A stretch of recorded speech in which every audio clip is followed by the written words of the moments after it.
નમસ્કાર મિત્રો, હું ચુડાસમા પરસોત્તમ આપ દરેક મિત્રોનું ટીમ આઝાદ વતી દિલથી સ્વાગત કરું છું. મિત્રો, સીસી પરીક્ષાને ધ્યાનમાં રાખીને એક મહત્વના સમાચાર સામે આવ્યા છે.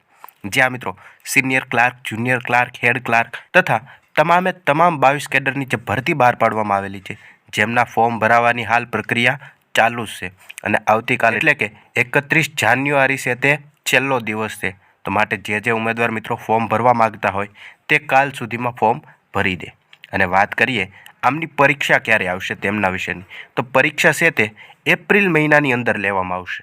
જે હા મિત્રો, હસમુખ પટેલ સાહેબ દ્વારા માહિતી આપવામાં આવેલી છે અને માહિતી છે તે મીડિયાના માધ્યમથી આજે જ આપવામાં આવેલી છે. અને શા માટે એપ્રિલ મહિનો નક્કી કરવામાં આવ્યો તેમનું પણ કારણ છે તે હસમુખ પટેલ સાહેબ જણાવે છે. કારણ કે ફેબ્રુઆરી મહિનાની અંદર છે તે ફોરેસ્ટ બીટ ગાર્ડની પરીક્ષા લેવાશે. 8 ફેબ્રુઆરીથી શરૂ કરીને લગભગ સળંગ 7 થી 8 દિવસ સુધી ફોરેસ્ટની પરીક્ષા ચાલશે. અને તેમના કોલ લેટરની વાત કરીએ તો કોલ લેટર પણ 1 ફેબ્રુઆરીથી ડાઉનલોડ થવાની શરૂઆત થઈ જશે. ત્યાર પછી માર્ચ મહિનાની વાત કરીએ તો માર્ચ મહિનાના દરેક રવિવારે પણ જુદી જુદી પરીક્ષાઓ છે.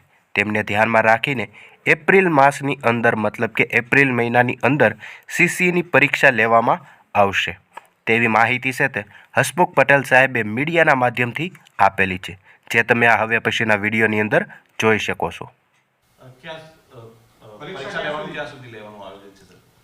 પરીક્ષાનું આયોજન અમે માર્ચ એપ્રિલ મહિનામાં કરેલું હતું, પરંતુ હવે થોડો એમાં ફેરફાર થાય છે. ફેબ્રુઆરી મહિનામાં બીટ ગાર્ડની પરીક્ષા લેવાની છે. પહેલી ફેબ્રુઆરીથી કોલ લેટર ઇસ્યુ થવાના શરૂ થઈ જશે. સંપૂર્ણપણે ફેબ્રુઆરી માસ સંપૂર્ણ આખો મહિનો બીટ ગાર્ડની 823 જગ્યાઓ ભરવા માટે 4,18,000 ઉમેદવારોની CBRT પદ્ધતિથી પરીક્ષા લેવાની છે.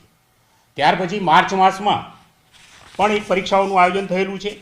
એમાં માર્ચ માસના દર રવિવારે જે નવેમ્બર 2023માં જે જાહેરાત પ્રસિદ્ધ થઈ હતી એમાં planning assistant, surveyor, graphic designer, machine overseas વગેરે જગ્યાઓ ભરવા માટે માર્ચ મહિનાના દર રવિવારે CBRT પદ્ધતિથી પરીક્ષાનું આયોજન થશે.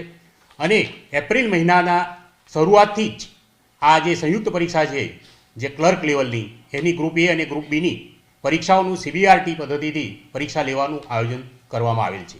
રોજના પ્રતિદિન ત્રણ શિફ્ટથી આ પરીક્ષા લેવાની છે અને ગુજરાતના જુદા જુદા જિલ્લાના પરીક્ષા કેન્દ્રો પર આ પરીક્ષાનું CBRTથી આયોજન થશે.